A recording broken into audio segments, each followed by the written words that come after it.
Bonjour à tous, bienvenue dans ce 13h des plus.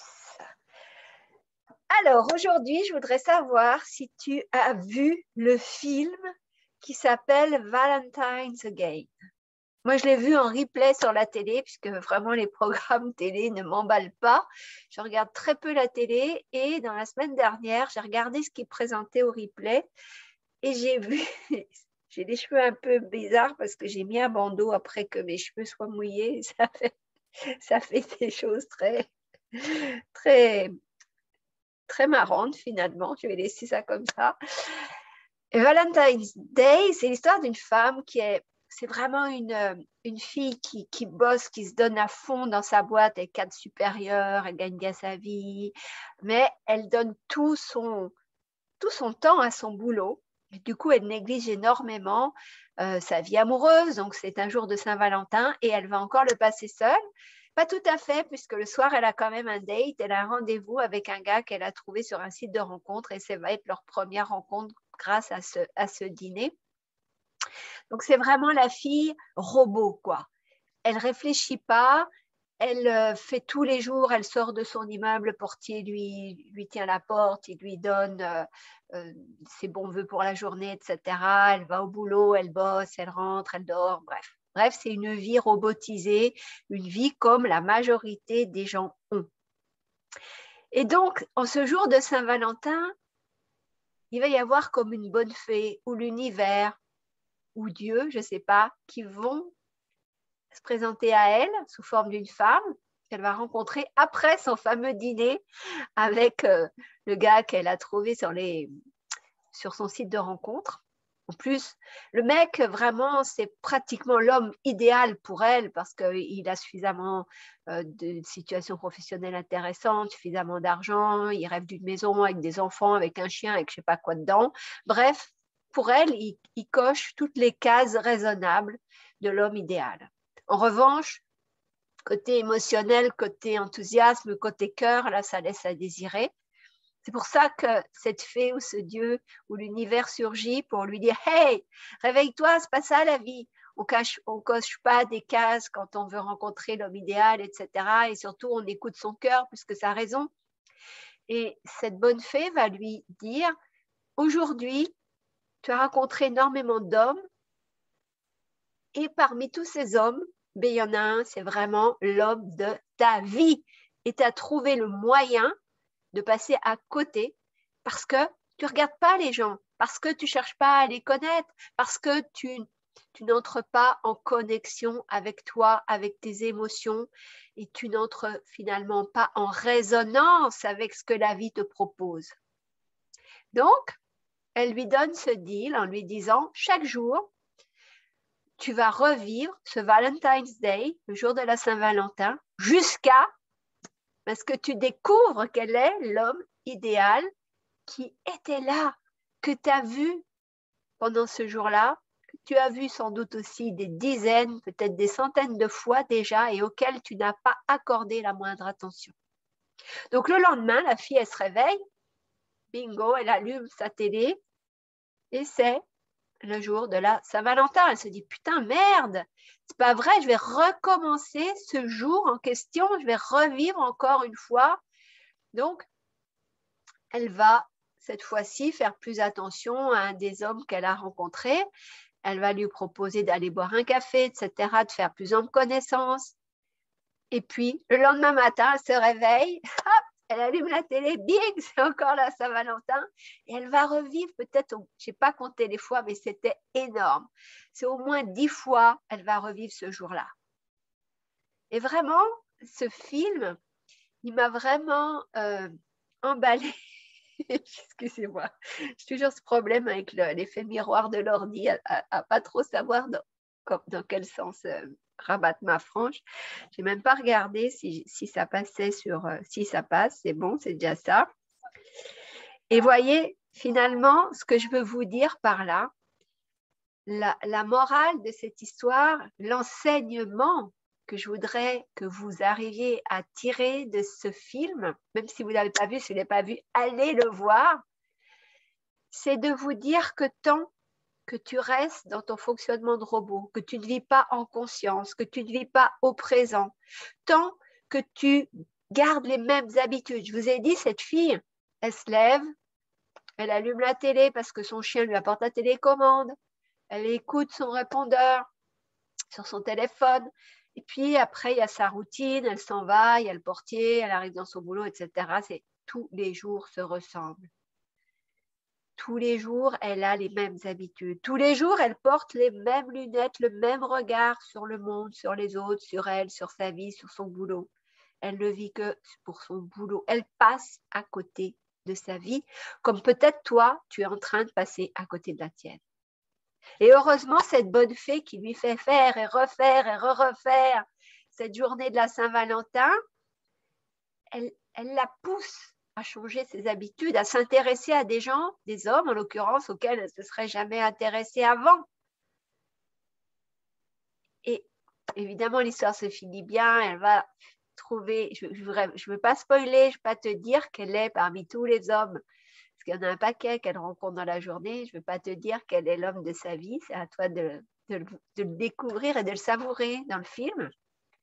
Mais c'est vraiment ça, de te dire que tant que tu restes dans tes habitudes, que tu ne changes pas ton comportement ni tes fonctionnements, tant que tu gardes le même regard sur toi, sur ta vie, sur ton travail, sur les autres, finalement, tant que tu vis comme un animal, un hamster, qui subit sa vie plutôt que de faire des choix conscients, eh ben, tu vas récolter les mêmes choses. Et cette fille-là, qu'est-ce qu'elle récolte? Elle a certes une situation professionnelle agréable que beaucoup de personnes pourraient lui envier, mais quand elle rentre chez elle, il n'y a personne qui l'attend, il n'y a personne qui la cajole, il n'y a personne pour lui faire l'amour, il n'y a personne pour partager des moments doux, il n'y a personne sur qui reposer sa tête pour un câlin, pour même confier des douleurs, des problèmes, juste pour déposer, pour se libérer, pour se sentir aimée, pour se sentir soutenue. Elle n'a pas tout ça. Et elle n'a pas non plus d'amis vraiment proches, etc. Tu vois, quand tu consacres ton attention, tu te focalises sur une sphère de ta vie. Alors, pour certaines personnes, c'est comme pour elles, c'est la sphère du travail. Pour d'autres, ça va être les finances. Pour d'autres, ça va être le couple. Combien de mères de familles se sont sacrifiées, sont restées en couple, même si ça n'allait pas, ont élevé leurs enfants, sont privées pour que les enfants puissent aller à l'école et faire des études, etc. Et finalement, sont elles aussi passées à côté de leur vie. Donc, si toi, tu te dis, bon sang, j'ai assez donné à mes enfants, j'ai assez donné à mon mari, j'ai assez donné à mon travail, je veux créer ma réalité, je veux vivre vraiment ma vie en conscience, choisir, décider ce qui est le meilleur pour moi, eh bien, c'est maintenant que tu dois changer ton regard, que tu dois changer tes habitudes, tes comportements, tes fonctionnements et surtout que tu dois ouvrir ton cœur. Quand on ouvre son cœur, les autres le ressentent, toi-même, tu seras beaucoup plus charismatique, beaucoup plus magnétique. Tu vas impacter la vie des gens. On va se souvenir de toi quand on va te rencontrer à un dîner ou dans la rue ou n'importe où. Tu vas marquer le monde. Tu vas impacter, tu vas contribuer. Et ça n'a pas de commune mesure avec le fait d'être juste une personne qui vit sa vie tant bien que mal, qui subit plus qu'elle ne décide, qui souffre intérieurement sans jamais oser le manifester. Tu vois ce que je veux dire? Donc évidemment, si tu as besoin d'aide sur ce chemin de la joie et de l'abondance, pour créer ta vie, pour décider ce qui est bon pour toi, pour te rapprocher le plus de la meilleure version de toi et de ta vie, je suis là. Donc tu peux embrayer sur mon programme La puissance de la joie pour attirer l'abondance, ou tu peux me demander un accompagnement. C'est quelque chose que finalement j'avais décidé d'arrêter, mais que je vais continuer à faire différemment de ce que j'ai fait jusqu'à présent, mais pour vraiment vous rendre le meilleur service qui soit, vous permettre de créer votre vie, de faire des choix conscients, d'être inarrêtable, de retrouver votre puissance intérieure, de manifester la joie et l'abondance rapidement.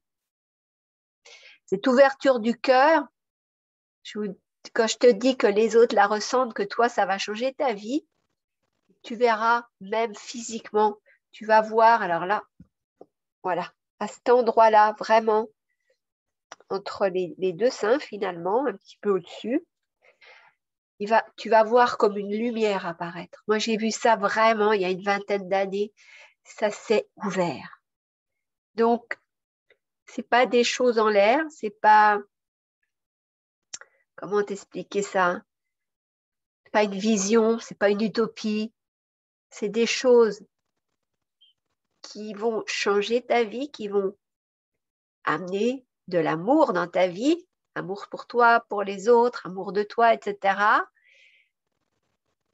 Et ça va aussi au niveau corporel, au niveau... Ton corps, c'est ta mémoire, il se souvient de tout. Donc, si tu te dis que tu vas ouvrir ton cœur, il y aura la trace de cette ouverture de cœur physiquement.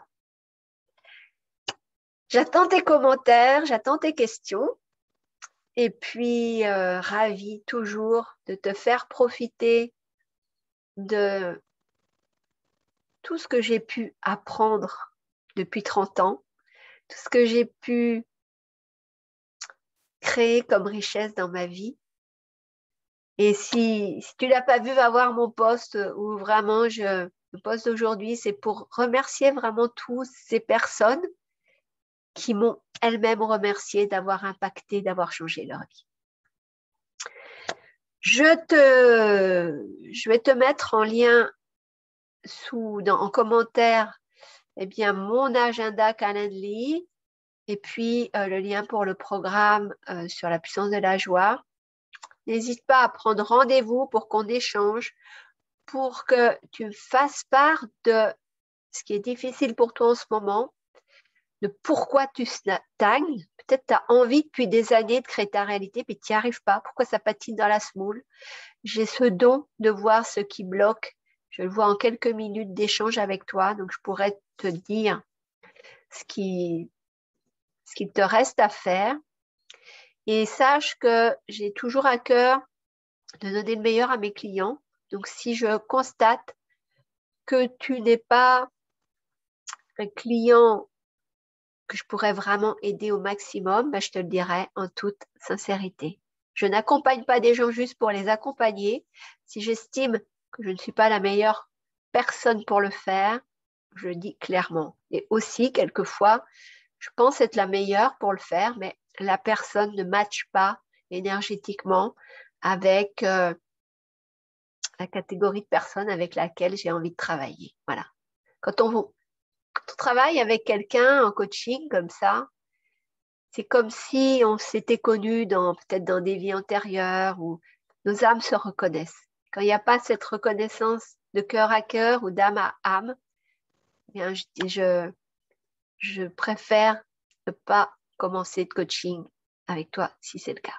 Évidemment, quand ça match, quand vous vous reconnaissez en moi ou que vous avez envie d'incarner, de suivre l'énergie que je vibre au quotidien et de vous en inspirer et de vous en nourrir et que moi, je vois que, ouais, c'est comme si on s'était connus déjà, comme si on se connaissait, le langage est fluide, il n'y a pas de quiproquo, on se comprend des fois d'un regard. Là, effectivement, on embraye sur un beau coaching avec des résultats extraordinaires pour les clients avec lesquels ça arrive, ce match-là.